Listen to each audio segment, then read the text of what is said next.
किसको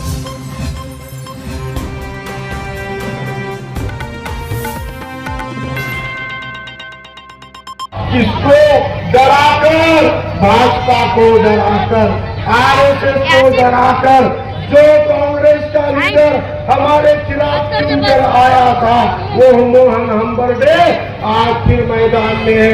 मैं ये पूछना चाहता हूँ, मोहन हंबर्डे को नांदेड़ की सेक्युलर आवाम ने, नांदेड़ के सेक्युलर मुसलमानों ने, नांदेड़ के सेक्युलर बौद्धों ने, नांदेड़ के सेक्युलर ओबीसी ने, नांदेड़ के सेक्युलर हिंदू समाज ने वोट देकर जिताया था।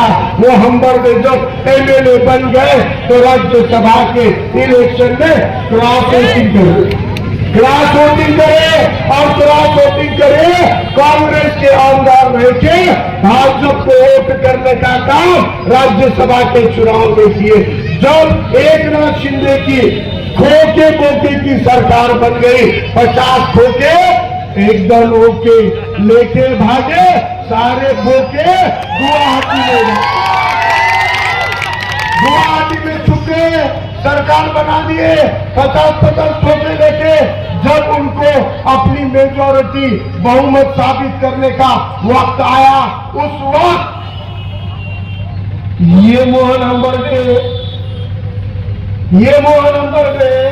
बीजेपी के खिलाफ वोट करने के लिए असेंबली में नहीं पहुंचा। अशोक चौहान के साथ हमको क्लियर हो गई, दरवाजा बंद हो गया बोलते बीजेपी की मदद करने के लिए अशोक चौहान और 9 आमदार असेंबली के बाहर रह गए और बीजेपी की मदद करने का पाप करे। विधान परिषद के चुनाव हुए, हाल ही में हुए विधान परिषद के चुनाव में जब इनको वोट डालना था अपने कांग्रेस के आघाड़ी के वोट देने की बजाय उम्मीदवार को, इसी हंबर्डे ने किसको वोट किया? क्रॉस वोट करके भाजपा को चुना के लाया। अरे तुम मुसलमानों के, बौद्धों के, ओबीसी के वोट लेके बीजेपी से डरा कर चुनकर आ गए और क्रॉस वोटिंग करके बीजेपी को वोट करते। आज का तो सीन बहुत अलग है। एक आपको मालूम है कांग्रेस का उम्मीदवार कौन है? महाविकास आघाड़ी के कांग्रेस का उम्मीदवार कौन है? हंबर्डे का पूरा नाम मोहन हंबर्डे का और पूरा नाम मोहन मारोतीराव हंबर्डे। क्या नाम है? मोहन मारोतीराव हंबर्डे, कांग्रेस के विधानसभा का उम्मीदवार। अब बाई इलेक्शन हो रहे लोकसभा के, अब 2 वोट करने के, तो लोकसभा का कैंडिडेट कौन है? कौन है? संतोष मारोतीराव हंबर्डे। यानी एक ही बाप के 2 बेटे और कांग्रेस बीजेपी को आपस में बांटी, आपस में बांट के एक ही घर के 2 बीजेपी को डराते हैं, बीजेपी के खिलाफ लड़कों बोलते हैं। मोहन अल्लाह सके भाई से लड़के बता दो, अपने भाई तो चंडीगढ़ में है, उनका भी चंडीगढ़ में है और आगे मुसलमानों को बीजेपी का एक ही बीजेपी, एक ही कांग्रेस, एक थाली के चट्टे बट्टे। आज अली जनाब सुजाता अम्बेडकर जी का मैं तहे दिल से इस्तेमाल करता हूँ। तालियों की गूंज में सुजाता अम्बेडकर जी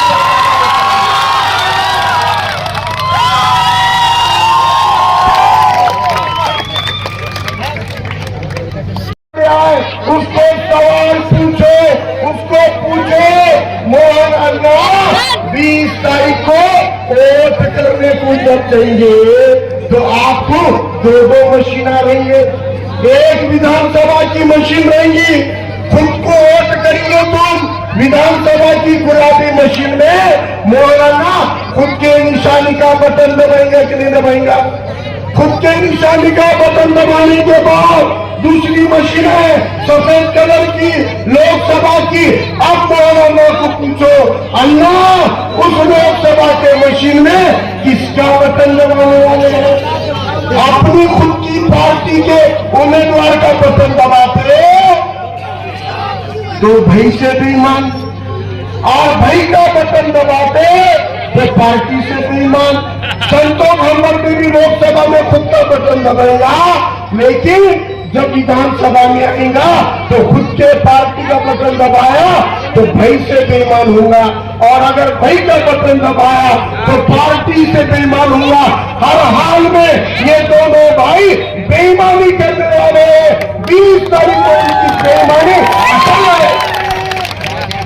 और ये दोनों ने मिलकर, आपको क्या लग रहा, संतोष हम्बर ने ये मोहन हम्बर ने कुछ चुन के आने के लिए नहीं दिया। बीजेपी ने इस बार भी आरएसएस का भी कैंडिडेट खड़ा करा। रिंगण में खाली कांग्रेस और बीजेपी नहीं है, कांग्रेस आघाड़ी का भी कैंडिडेट है, और आनंद बोंडारकर ये बीजेपी शिवसेना का भी कैंडिडेट है।